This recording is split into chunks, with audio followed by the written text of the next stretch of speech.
Hey everyone, welcome back to my channel. If you're new here, my name is Ramani. Today I want to tell you how you're going to become a content creator in the next 90 days, and not just any content creator, but a thriving content creator who actually has an audience and a community. The first thing that I want you to focus on is choosing a platform. Now, I know when we think about choosing what platforms we're going to be on, sometimes we kind of get ahead of ourselves and we want to be on all the things. You want to do all the things at once. But for me, it always works best to focus on one social media platform at a time. So I've been a content creator for the past 10 years, but I initially started off only on Instagram. So I was only posting on Instagram, and that's why I've been able to grow my Instagram to over 20,000 followers. Typically, whatever you put your energy into is going to grow, just like anything in life. So if you're putting your energy into too many platforms, you're not giving one platform enough energy to really thrive like it should. So something that I've noticed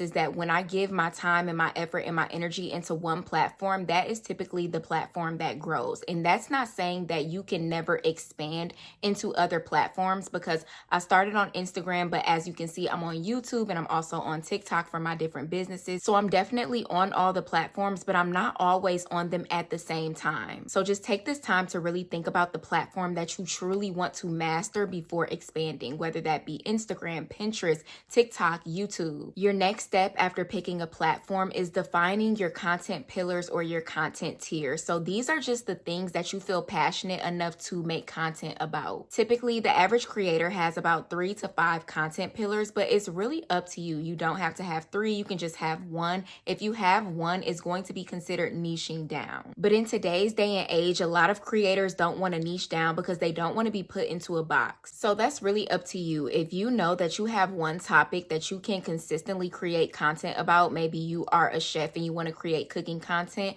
then you can niche down. But if you are a person who knows that you have a lot of interest and you want to post about a lot of things, then you're going to do 3 to 5. And just to give you some examples, so when it comes to my YouTube channel, I didn't niche down. So I don't just talk about one thing. I do talk about content creation because I am passionate about content creation, but I also talk about weight loss. I talk about my natural hair journey, and I just talk about self-improvement. But I came up with these content pillars because these are all aspects of my everyday life. So it's very easy for me to create content about them because I'm already passionate about them. Like when it comes to my weight loss content, I'm already a personal trainer and I'm already a yoga instructor. And when it comes to my natural hair content, I've already been on multiple natural hair journeys. So it's very natural and it's very easy for me to just pick up the camera and talk about those things. So that's what you really want your content pillars to focus on. Things that it's easy and natural and that just come to you. Now, once you pick your platform and then you have your content pillars, it's time to actually brainstorm the content that you want to create. I always see a lot of people ask content creators how we are able to come up with the topics that we do and how we never run out of topics. And it's because we're always brainstorming. I know for me, I use the notes app on my phone. So throughout the day, whenever I get an idea, I immediately write it down. And it doesn't really matter what the idea is because it's just a concept. Like you can really think about it later, but whenever you get an idea, just write it down, and you want to keep them all in the same spot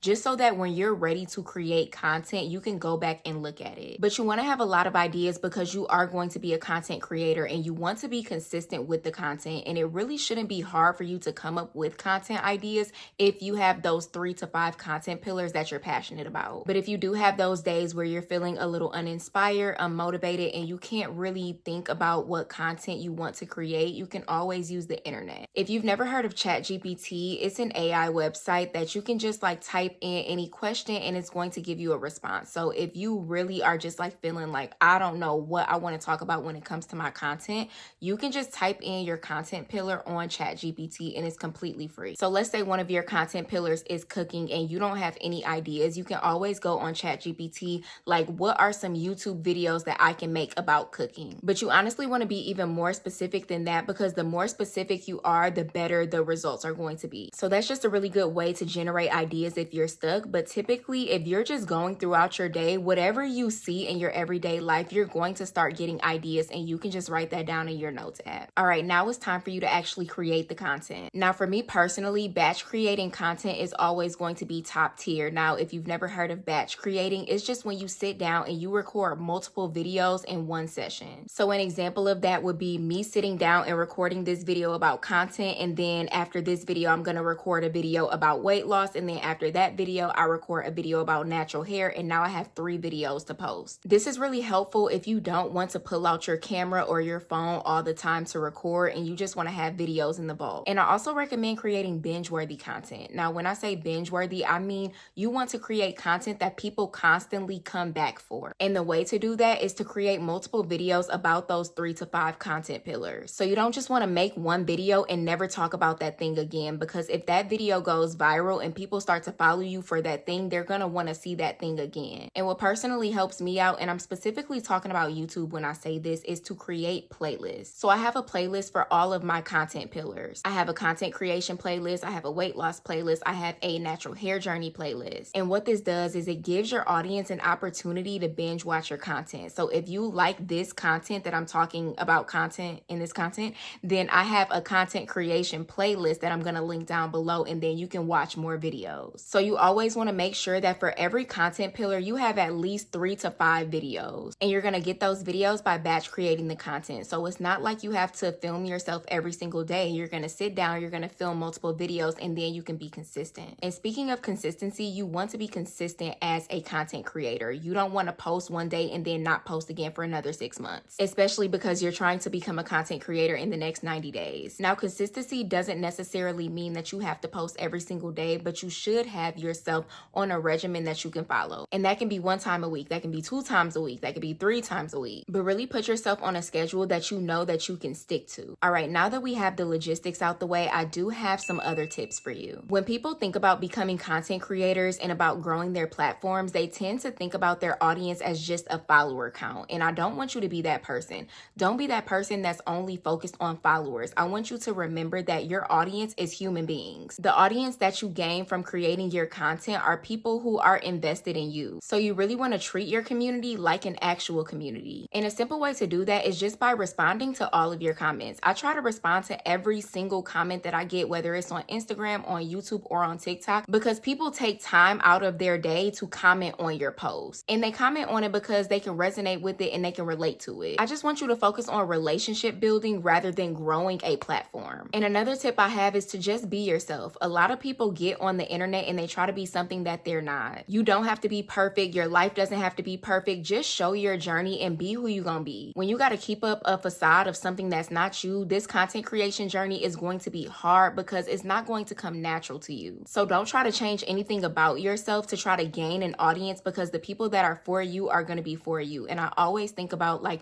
people like Glorilla and Cardi B. They did not change themselves, and the people who were for them came to them. And the last thing that I want to talk about is imposter syndrome and fear. I know it can be so scary to post yourself on the internet, but I really want you to think about the bigger picture and what you want to do with this content creation journey. Don't let this content creation journey go to waste just because you're scared of being perceived by other people. It's definitely not easy being critiqued by so many people on the internet, but 9 times out of 10, you're going to get positive comments and positive feedback. You are going to get some negativity, but you can always block it, and just know that these people don't really know you. So if somebody does say something negative to you, they're not really saying it to you because they don't know you. And usually when we have imposter syndrome and we think that everybody's judging us and we think that everybody's thinking about us, they're really not thinking about us. The negative comments and the judgment that you probably think you're going to get, you're probably not going to get. And if you do get some negative feedback, who cares? Whenever you create content, I always want you to think about the opportunities that can come from you creating content. Please do not let other people's judgments